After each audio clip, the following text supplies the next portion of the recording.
এই ব্যস্তময় জীবনে আমরা বোধহয় একটু দাঁড়াতে ভুলে যাচ্ছি, তবে দাঁড়ানোর কথা তিনি বলেছিলেন। ঠিক যেরকম চলন্ত গাড়িকে তিনি থামাতে পারতেন, মানে পৃথিবীর গাড়িকে থামিয়ে দেওয়া কিন্তু তার পক্ষে সম্ভব হলেও হতে পারত, তবে হয়তো সম্ভব হয়নি সেই মুহূর্তে। আর সেই পথ চলাতেই চলতে চলতে আজকে জন্মশতবর্ষ, এই বছরটাই তার জন্মশতবর্ষ, এবং তাই পাশে যাকে পেয়ে গিয়েছি তার থেকে অনেক গল্প আর কি শুনে নেওয়ার ইচ্ছা রয়েছে। আমাদের সাথে রয়েছেন অন্তরাদি, ভীষণ আমাদের পছন্দের একজন গায়িকা এবং ভালো মানুষ একজন। অন্তরাদি, কেমন আছেন? খুব ভালো আছি। আর তুমি যে বলছো না, পৃথিবীর গাড়ি ছেড়ে বাবা অন্য গ্রহে চলে গেছে, হ্যাঁ, আর আমরা কিন্তু এই বছর তার শতবর্ষ যে পালন করছি, খুব মানে সবাই খুব প্যাশনেটলি আমরা চেষ্টা করছি তার সলিল সঙ্গীতে ভেসে যেতে। হ্যাঁ। আর এই যে বলা হচ্ছিল না যে গাড়িটা চলছে, এই গাড়িটা চলতে চলতে ওনার গানগুলোরই তো এবার জন্মশতবর্ষ আর কি বলা যেতে পারে ওনার সাথে সাথে। একেবারে। আর সুদীপ্ত যে গানটা গাইবার সময়ও এই যে ট্রাভেল যে ফিলটা, হ্যাঁ, এটা যে আমি পেয়েছি, আমার গাইতে এত ভালো লাগছিল। আর কি বলো তো, এই গানটা এত সিম্পল একটা গানের মধ্যে মিষ্টি সুর, তার সাথে সুন্দর কথা, এটা আমার গাইতে এবার খুব ভালো লেগেছে। আর কোইন্সিডেন্টলি এটা বাবার জন্মশতবর্ষ পড়ে গেছে, তো একদিক দিয়ে দেরি হয়েছে, কিন্তু ভালো সময় রিলিজ হয়েছে। ওই যে বলে সবটা সময়ের ওপর লেখা থাকে আর কি, সেই জন্য এইটা একটা সময়। তবে অন্তরের দিকে আমরা বহু দিন কিন্তু মিস করেছি, মানে এই গানের মাধ্যমে ফেরত পাচ্ছি বটে, তবে বহুদিন মাঝে অনেকটা বিরতি আর কি। অন্তরাদি, কেন? না, অ্যাকচুয়ালি বিরতি নয়, আমি অনেক কাজ করছি, হয়তো আপনাদের কাছে ঠিক পৌঁছয়নি, আর একটু অন্যভাবেও আর কি। হ্যাঁ, অন্যভাবে কাজ করছি। প্লাস আমি ধরুন কয়েক বছর আগে বাণী কণ্ঠ দাগ সুরেও দুটো গান করেছিলাম, আপনাদের হয়তো কাছে পৌঁছয়নি, কিন্তু যেটা আপনাদের বলছিলাম, আমার ফোকাসটা একটু চেঞ্জ করেছি। আমি ছোটোবেলা থেকে গান করছি, প্রায় 40 বছরের ওপর আমি গান করছি, আপনাদের সামনে গান করছি এবং বিভিন্ন জায়গায় পারফর্ম করেছি।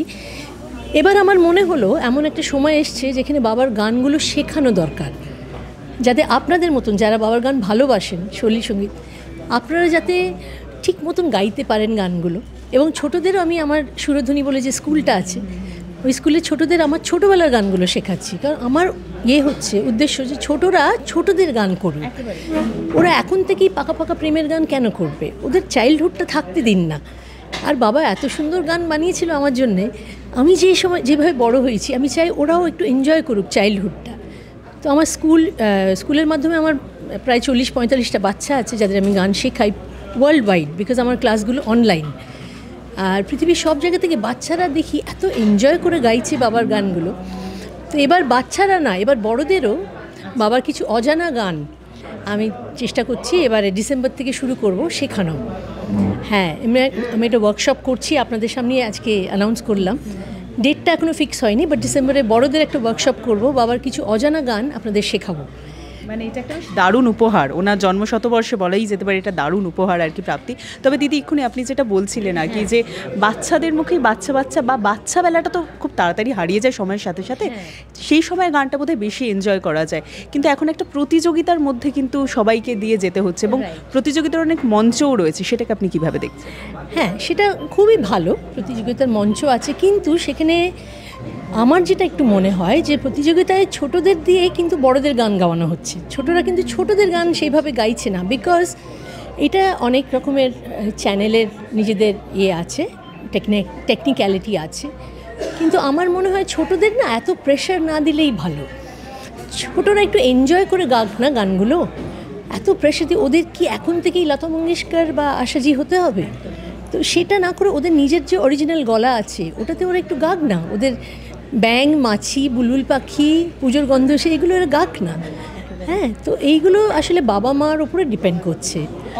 যদি একটু ছোটবেলাটা শুনি, এই সুযোগেই যদি একটু শোনার এটা পাই, কারণ অন্তরাদির মধ্যে এখনও সেই শিশু মনটা আছে, সেটা আমরা বুঝতে পারছি, মানে সেই কথার মধ্যে চঞ্চলতা, সেই ভালো লাগাটা সবটা কিন্তু ধরা পড়ে। একটু যদি ছোটবেলাটা শুনি আর।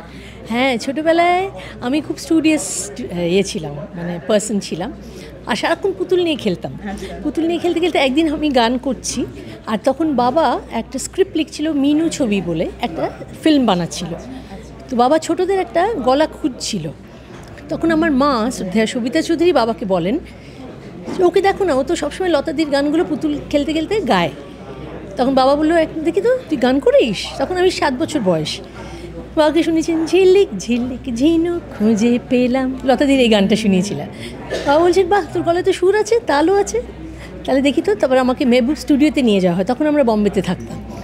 ওখানে আমার বাবা ভয়েস টেস্ট নিয়েছিল, নিয়ে বললো না ও পারবে। তখন আমি ওই মিনু বলে যে ছবিটা একটা সোলো গান ছিল, ও কালি রে তু তো কালি কালি হে গোরাসা, এই গানটা। এবং মান্না কাকার সাথে আমি তখন জানতামও না, ছোটো তো, যে ওই রকম লেজেন্ডারি আর্টিস্টের সাথে গাইছি তেরি গলিও মে হাম আয়ে, এই গানটা ছিল। আর আশাজির সাথে একটা গান ছিল বিশ্বপিতা তুমির হিন্দি ভার্সন, ধীরে ধীরে হলে সে নিন্দিয়া রানী বলে রে, বিউটিফুল গান। হ্যাঁ, এখন আমি ভাবি যে সত্যি আমার কি ভাগ্য যে আমি ওই রকম আর্টিস্টের সাথে, ন্যাচুরালি এই ফ্যামিলিতে জন্মেছি, এর থেকে বড় তো ভাগ্য নেই। হ্যাঁ, আমি রিয়েলি ব্লেসড। প্লাস এই লেজেন্ডারি আর্টিস্টদের সাথে গান করেছি এবং ছোটো থেকে ওদের সাথে মানে মেলামেশা করেছি, এটাও তো আমার ভাগ্য। হ্যাঁ, অ্যান্ড সত্যি আর আমার কাছে না গান বাজনাটা একটা সাধনা। হ্যাঁ, গান বাজনাটা একটা কিছু পাওয়ার জন্য, not in a rat race, meditation. Exactly. In fact আমাকে বলো না দিদি তোমাকে পাই না কেন, আমি না গানটাকে সাধনা হিসেবে নিই, এটা আমার মনকে শান্তি দেয়। আমি অনেক ছুটেছি, অনেক চেষ্টা করেছি, অনেক কিছু বম্বেতেও ট্রাই করেছি, এখানেও অনেক ট্রাই করেছি, বাট আমার নেচারটা হচ্ছে একটু ঘরকুনো। আমি বেশি না, ওরকম পুষি নয়। বল দিদি তুমি আরও গাইলে না কেন? আমি অনেক গান করেছি, তোমাদের কাছে হয়তো পৌঁছনি। যেমন শান্তনু মৈত্র সুরও যে যেন মুঠো রুমাল রুমাল সোহাগে লাল, ওটাও গেয়েছি। আবার মনের মানুষের ছবি তো গৌতম দাস সুরে গেয়েছিলাম, সপ্ততালা। তো এরকম অনেক গান করেছি। আর এখন মানে ছোটোবেলার তো গান, বুলবুল পাখি ময়নাটিয়ে, এই গানগুলো যখন শেখাই না বাচ্চাদের, তো এনজয় করে দুলে দুলে গায়। হ্যাঁ, এই রিসেন্টলি আমি চন্দননগরে এই বুলবুল পাখি না দিদিদা তুম না তুম শেখালাম, কি এনজয়, নাচছে, গাইতে গাইতে নাচছে বাচ্চাগুলো, ওরকমই মিউজিক। এক্স্যাক্টলি। তো ছোটোদের নিয়ে আমাদের কিন্তু ভাবতে হবে।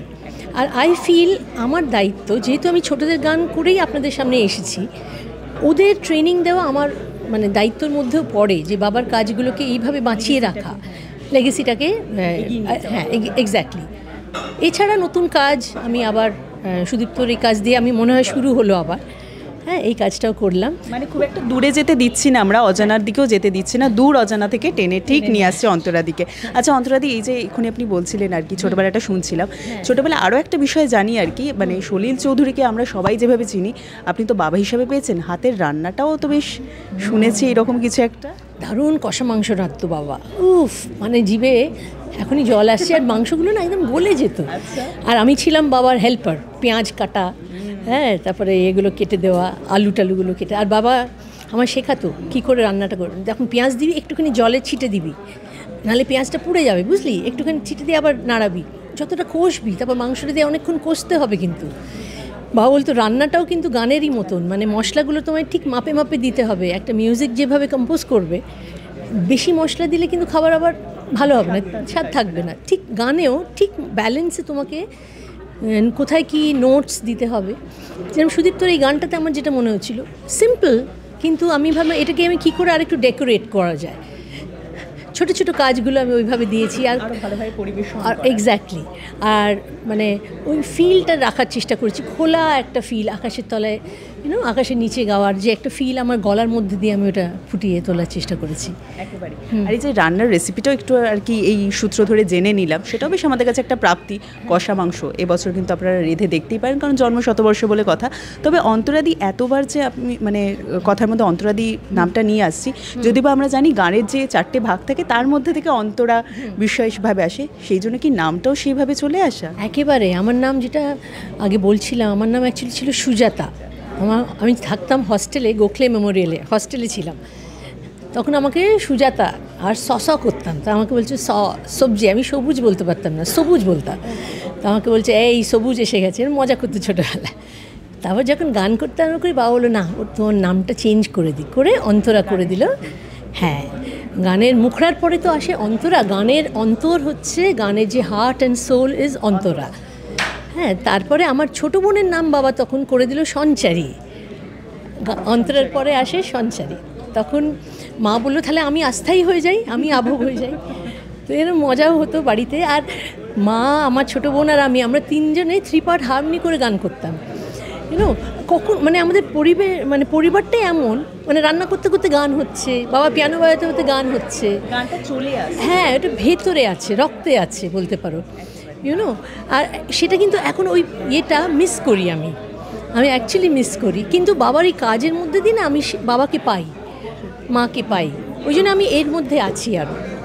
তবে যেন সবসময় অন্তরাদিকে আমরা এইভাবেই পাই, সেই কামনাই রাখবো, এবং এইভাবেই গানগুলো যাতে আরও মানুষের কাছে পৌঁছে যায়, সেই জন্য তো আপনি অলরেডি সেই পথে দেখাচ্ছেন। আপনারা 19শে নভেম্বর কালা মন্দিরে আসবেন। এবারে খুব সুন্দর অনুষ্ঠান আমরা করব। এবারে আমরা খুব লাকি, আমরা কবিতা কৃষ্ণমূর্তি দিকে পাচ্ছি, দিদি আসবেন এবারে, তো আপনারা সবাই আসবেন, বাবার সলিল সঙ্গীতে আমরা ভেসে যাব, এটাই উদ্দেশ্য। সো মাচ দিদি, এবং আপনার সাথে কথা বলা অবশ্যই সবসময় একটা প্রাপ্তির মধ্যেই পড়ে, তাই আজকে শেষটা আর আমি করব না, আপনার কণ্ঠ দিয়ে কোনো যদি লাইন শুনি। আমি তাহলে আমার ছোটোবেলার একটা গান শোনাই।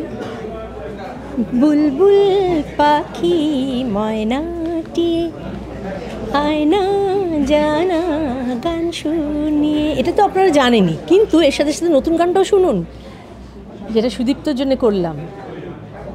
দূর জানায় কোথাও মন হতে চায় উধার, নিশিমানা হারাবার মন মুসাফির এক যাযাবর, দূর জানায় কোথাও মন হতে চায় উধার। Thank you so much. ঠিক এই গানে গানেই দূর অজানার উদ্দেশ্যে এবার আমরা পাড়ি দেব, তবে আপাতত এইটুকুই থাক। আপনাদের এই আড্ডাটি কেমন লাগলো অবশ্যই কমেন্ট করে জানাবেন, আর এরকম আরও আড্ডা দেখার জন্য অবশ্যই নজর রাখুন আমাদের চ্যানেলে।